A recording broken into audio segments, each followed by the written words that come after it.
Okay, ಸ್ವತಃ ನಮ್ಮ ಜೊತೆಗೆ ಈಗ ಸಚಿವರಾಗಿರುವಂತಹ ಪ್ರಿಯಾಂಕಾ ಖರ್ಗೆ ಅವರು ಸಿಕ್ಕಿದ್ದಾರೆ. ಸರ್ ನಮಸ್ಕಾರ. ನಮಸ್ಕಾರ. ಸರ್, ಈಗ ನಿಮ್ಮ ಮೇಲೆ ಬಹುದೊಡ್ಡ ಆರೋಪವನ್ನ ಮಾಡ್ತಾ ಇರೋದು ದೇವರಾಜೇಗೌಡರು. ಇವತ್ತು ಕೋರ್ಟ್ ಆವರಣದಲ್ಲಿ ಪೊಲೀಸ್ ಜೀಪ್ ನಲ್ಲಿ ಕೂತಂತ ಸಂದರ್ಭದಲ್ಲೇನೆ ಈ ಪೆನ್ ಡ್ರೈವ್ ಕೇಸ್ನ ಹಿಂದೆ 4 ಸಚಿವರ ಕಮಿಟಿಯನ್ನ ಡಿ ಕೆ ಶಿವಕುಮಾರ್ ಮಾಡಿದ್ದಾರೆ. ಅದರಲ್ಲಿ ಚಲುವರಾಯಸ್ವಾಮಿ ಅವರು, ಇನ್ನೊಂದು ಕಡೆಗೆ ಕೃಷ್ಣ ಬೈರೇಗೌಡರು, ಇನ್ನೊಂದು ಕಡೆಗೆ ಪ್ರಿಯಾಂಕಾ ಖರ್ಗೆ ಅವರು ಇದ್ದಾರೆ ಅಂತ ಹೇಳಿದ್ದಾರೆ. ಇನ್ನೊಬ್ಬರ ಹೆಸರನ್ನು ಅವ್ರು ಹೇಳಲಿಲ್ಲ. 3 ಜನ ಹೆಸರು, ನಿಮ್ದು ಹೆಸರು ಇದೆ ಅದರಲ್ಲಿ. ಈಗ ಅವ್ರು ಹೇಳಿದ ಇದು ಕೇಸ್ ಮಾನಿಟರಿಂಗ್ ಯಾರನ್ನ ಕಮಿಟಿ ಮಾಡಕ್ ಆಗ್ತದ ಸರ್, ಹೇಳಿ ನೀವೇ. ಅಲ್ಲ, ಕೇಸ್ ಮಾನಿಟರಿಂಗ್ ಅವ್ರು ಹೇಳ್ತಾ ಇರೋದು ಈ ಕೇಸನ್ನ ಪೆನ್ ಡ್ರೈವ್ ಅನ್ನ ಹಂಚಿಕೆ ಮಾಡೋದಾಗಿರ್ಬೋದು, ಕುಮಾರಸ್ವಾಮಿ ಅವರ ಮೇಲೆ ಆರೋಪ ಆಗಿರ್ಬೋದು, ಅದಕ್ಕೆಲ್ಲ ನೀವೇ ಕಾರಣಗಳು, ನೀವೇ ಕಮಿಟಿ ಮಾಡಿ ರೆಡಿ ಆಗಿದ್ದೀರಾ ಅಂತ ಹೇಳಿರೋದು. ಅವ್ರೇನಾದ್ರೂ ಹೇಳ್ಕೊಳ್ಳಿ. ಈಗ ಇಂತ ದೊಡ್ಡ ವಿಷಯದ ಬಗ್ಗೆ ನಾವೆಲ್ಲ ಸರ್ಕಾರದ ಅಧಿಕೃತವಾದಂತ ಏನೋ ವಕ್ತಾರರಿದ್ದೇವೆ. ಮೊನ್ನೆ ತನಕ ಸರ್ಕಾರ ಇದು ಪಾರ್ಟಿಯ ಸಂವಹನ ಅಧ್ಯಕ್ಷನಿದ್ದೆ. ನಾವು ಮಾತಾಡ್ಬಾರ್ದು ಅಂದ್ರೆ ಇನ್ಯಾರು ಮಾತಾಡ್ತಾರೆ? ಆಮೇಲೆ ಬಿಜೆಪಿದು ಹಳೆ ಒಂದು ಸ್ಟ್ಯಾಂಡರ್ಡ್ ಆಪರೇಟಿಂಗ್ ಪ್ರೊಸೀಜರ್, ಯಾರನ್ನ ಜಾಸ್ತಿ ಮಾತಾಡಿದ್ರೆ ಅವ್ರ ಮೇಲೆ ಗೂಬೆ ಕೂಡ್ಸೋದು. ಈಗ ಬಿಟ್ ಕಾಯಿನ್ ಪ್ರಿಯಾಂಕರ್ಗೆ ಪಾಲಿದೆ ಅಂತ ಹೇಳಿದ್ರ ಇಲ್ಲ ಬಿಜೆಪಿಯವರು. PCI ಹಗರಣದಲ್ಲಿ ನಾನಿದ್ದೀನಿ ಅಂತ ಹೇಳಿದ್ರು, ಗಂಗಾ ಕಲ್ಯಾಣ ಹಗರಣದಲ್ಲಿ ನಾನಿದ್ದೀನಿ ಅಂತ ಹೇಳಿದ್ರು. ಅವ್ರ ಸರ್ಕಾರದಲ್ಲಿ ನಡೆದಂತ ಯಾವುದೇ ಹಗರಣ ಅಥವಾ ಯಾವುದೇ ಏನಾದ್ರು ಮಾತನಾಡಿದ್ರೆ ಅವರೇ ಇದಾರೆ ಅಂತ ಹೇಳೋರು. ಇದನ್ನು ಹಂಗೆ ಇರೋದು. ಯಾರಿಗ್ ಗೊತ್ತು? ಇದು ಮೇಲಿಂದಾನೇ ಹೇಳ್ತಿರ್ಬೋದು. ಅಮಿತ್ ಶಾ, ಇದೇ ದೇವರಾಜೇಗೌಡರು ಹೇಳಿದಲ್ವಾ, ಅಮಿತ್ ಶಾ ಅವರ ನಿರ್ದೇಶನದ ಮೇಲೆ ನಾನು ಇದೆಲ್ಲ ಮಾಡಿರೋದು ಅಂತ. ಇದು ಯಾಕೆ ಇದನ್ನು ಅವರೇ ಹೇಳಿರ್ಬೋದು, ಹೇಳ್ತಾರೆ. ಮತ್ತೆ ಅಲ್ಲೇ ನೋಡಿ, ಆಮೇಲೆ ನೀವು ಕೋರ್ಟ್ ನಲ್ಲಿ ಇದ್ರಿ, ಕೋರ್ಟ್ ಆವರಣದಲ್ಲಿ ಹೇಳೋದೇ ಅವಶ್ಯಕತೆ ಏನಿದೆ? ವ್ಯಾನ್ ನಲ್ಲಿ ಹೇಳೋ ಅವಶ್ಯಕತೆ ಏನಿದೆ?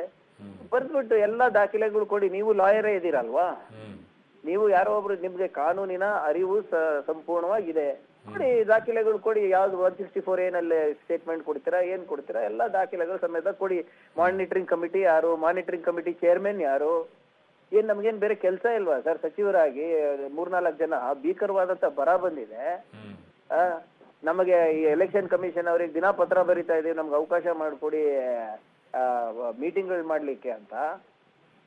100 ಕೋಟಿ ಆಫರ್ ಕೂಡ ಕೊಟ್ಟಿದ್ದಾರೆ, ನನಗೆ 5 ಕೋಟಿ ಕ್ಯಾಶ್ ಕೂಡ ಕೊಡಕ್ ಬಂದಿದ್ರು ಅಂತ ಹೇಳ್ತಾ ಇದ್ದಾರೆ. ಇದೆಲ್ಲ ಮಾಡಕ್ಕೋಸ್ಕರ ಮತ್ತೆ ಹೇಳ್ಬೇಕಾಗಿತ್ತಲ್ಲ ಅಮಿತ್ ಶಾ ಅವ್ರಿಗೆ. ಇವರು ನೋಡಿ ಸರ್, ಈಗ 100 ಕೋಟಿ ಕೊಡ್ತಾವ್ರೆ, IT ED ರೇಡ್ ಮಾಡಿಸಿ ಅಂತ. ಅಲ್ಲ, ಡಿ ಕೆ ಶಿವಕುಮಾರ್ ಅವರು 100 ಕೋಟಿ ಆಫರ್ ಅನ್ನ ಕೊಟ್ಟಿದ್ರು, ಅದ್ರಲ್ಲಿ 5 ಕೋಟಿ ರೂಪಾಯಿ ಕ್ಯಾಶ್ ಕೂಡ ಕೊಡಕ್ ಬಂದಿದ್ರು. ಕುಮಾರಸ್ವಾಮಿ ಅವರು ಈ ಪೆನ್ ಡ್ರೈವ್ ಹಂಚಿದ್ದಾರೆ ಅನ್ನುವಂತಹ ಆರೋಪವನ್ನ ಮಾಡಕ್ಕೆ ನನಗೆ ಈ ರೀತಿಯಾಗಿ ಹೇಳಿದ್ರು ಅಂತ ಹೇಳ್ತಾ ಇದ್ದಾರೆ. ಅದೇ ಏನಿದ್ರು ಕೊಡ್ಲಿ ಸರ್, ಯಾರು ಬೇಡ ಅಂದಿದ್ದಾರೆ? ಈಗ ನಾನು ಪದೇ ಪದೇ ಹೇಳ್ತಾ ಇರೋದು, ದಯವಿಟ್ಟು ಕ್ಷಮಿಸ್ಬೇಕು. ಅವರು ವಕೀಲರು, ಯಾವ ಎವಿಡೆನ್ಸ್ ಕೋರ್ಟ್ ನಲ್ಲಿ ಸ್ಟ್ಯಾಂಡ್ ಆಗುತ್ತೆ, ಯಾವ್ದು ಆಗೋದಿಲ್ಲ ಅಂತ ಅವ್ರಿಗೆ ಗೊತ್ತಿರುತ್ತೆ. ಮಾಡ್ಲಿ. ವಿಚಾರಣೆಗೆ ತಾವು ಕೂಡ ಸಿದ್ಧರಿದ್ದೀರಾ? ಯಾವ್ದು ಸರ್? ಈ ಇವರ ಆರೋಪಕ್ಕೆ ನೀವು ವಿಚಾರಣೆಗೆ ನೀವು ಕೂಡ ಸಿದ್ಧರಿದ್ದೀರಾ? SIT ನಿಮ್ಮ ವಿಚಾರಣೆಗೆ ಬಂದ್ರೆ ಇದು ಮರ್ತೋಗಿದ್ರ ಅನ್ಸುತ್ತೆ. ನನಗೆ CCB ಅವ್ರಿಗೆ ನೋಟಿಸ್ ಕಳಿಸಿದ್ರಲ್ಲ ಸರ್, ಯಾವ್ದು PSI ಹಗರಣದಲ್ಲಿ. ಅವಾಗ ಇದ್ದಾಗ ನಾವ್ ಹೆದರಿಲ್ಲ, ಇವಾಗ ಏನ್ ಹೆದರೋದಿದೆ? ಅಲ್ಲಲ್ಲ, ಹೆದರೋದಲ್ಲ, ನಾನು ಕೇಳ್ತಾ ಇಲ್ಲ. ಅವರು ಆ ರೀತಿ ಅಲಿಗೇಷನ್ ಮಾಡಿದಾಗ ಆರೋಪಿ ಸ್ಥಾನದಲ್ಲಿ ಇರ್ತೀರಲ್ವಾ, ಆಗ ನಿಮ್ಮ ವಿಚಾರಣೆಯನ್ನ ಮಾಡಕ್ ನಿಮ್ದೇನಿ ಅಭ್ಯಂತರ ಏನಿಲ್ಲ ಅಂತ. I agree. ದಾಖಲೆಗಳು ಕೊಟ್ಟೆ, ಇಲ್ಲಪ್ಪ ಹಿಂಗೆ ಇಂತ ದಾಖಲೆಗಳಿದೆ, ಇದು ಸಾಕ್ಷಿ ಇದೆ, ಸಾಕ್ಷಿಗಳಿದೆ, ಇದರಲ್ಲಿ ನೀವು ಮೇಲ್ನೋಟಕ್ಕೆ ನಿಮ್ ತಪ್ಪಿದೆ ಅನ್ಸ್ತಾ ಇದೆ, ನೀವು ಬನ್ನಿ ಅಂದ್ರೆ ಹೋಗ್ಲೇಬೇಕಾಗತ್ತಲ್ವಾ? ಎಸ್ ಎಸ್ ಎಸ್ ಕಾನೂನು ನನಗ್ ಬೇರೆ, ಅವ್ರಿಗೆ ಬೇರೆ ಅಲ್ಲ. Yes, thank you so much Priyanka Kharge ಅವರು ಪಬ್ಲಿಕ್ ಜೊತೆಗೆ ಮಾತಾಡಿದ್ದಕ್ಕೆ.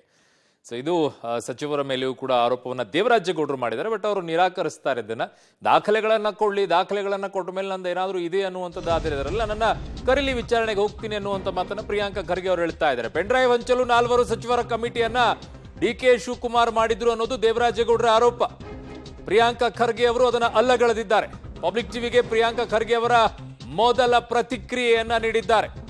ದೇವರಾಜೇಗೌಡರು ಸುಳ್ಳು ಹೇಳ್ತಾ ಇದ್ದಾರೆ ಅನ್ನುವಂಥ ಮಾತನ್ನ ಪ್ರಿಯಾಂಕಾ ಖರ್ಗೆ ಅವರು ಹೇಳ್ತಾ ಇದ್ದಾರೆ. ಕಾರಣ, ದೇವರಾಜೇಗೌಡರು, ಚಲುವರಾಯಸ್ವಾಮಿ, ಕೃಷ್ಣ ಬೈರೇಗೌಡರು ಮತ್ತೆ ಪ್ರಿಯಾಂಕಾ ಖರ್ಗೆ ಅವರ ಹೆಸರನ್ನು ಹೇಳಿದ್ದಾರೆ. ಒಟ್ಟು 4 ಸಚಿವರು ಇದ್ದಾರೆ ಆ ಕಮಿಟಿಯಲ್ಲಿ. ಪೆನ್ ಡ್ರೈವ್ ಹಂಚಿಕೆ ವಿಚಾರದಲ್ಲಿ ಮಾಡಿರುವಂತಹ ಷಡ್ಯಂತ್ರ ಏನಿದೆ ಅದರಲ್ಲಿ DK ಶಿವಕುಮಾರ್ ಅವರೇ ಮೂಲ. ಅದರ ಜೊತೆಗೆ 4 ಸಚಿವರಿದ್ದಾರೆ. ಆ 4 ಸಚಿವರಲ್ಲಿ ಚಲುವರಾಯಸ್ವಾಮಿ, ಕೃಷ್ಣ ಬೈರೇಗೌಡರು, ಜೊತೆಗೆ ಪ್ರಿಯಾಂಕಾ ಖರ್ಗೆ ಕೂಡ ಇದ್ದಾರೆ ಅನ್ನುವಂತ ಮಾತನ್ನು ಹೇಳಿದ್ದಾರೆ. ಕುಮಾರಸ್ವಾಮಿ ಅವರು ಈ ಪೆನ್ ಡ್ರೈವ್ ಹಂಚಿಕೆಯನ್ನ ಮಾಡಿದ್ದಾರೆ ಅನ್ನುವಂತ ಆರೋಪವನ್ನ ಮಾಡೋಕ್ಕೋಸ್ಕರ ನನಗೆ 100 ಕೋಟಿ ಆಫರ್ ಅನ್ನ ಕೊಟ್ಟರು ಅನ್ನೋ ಮಾತನ್ನ ದೇವರಾಜೇಗೌಡರು ಹೇಳಿದ್ರು.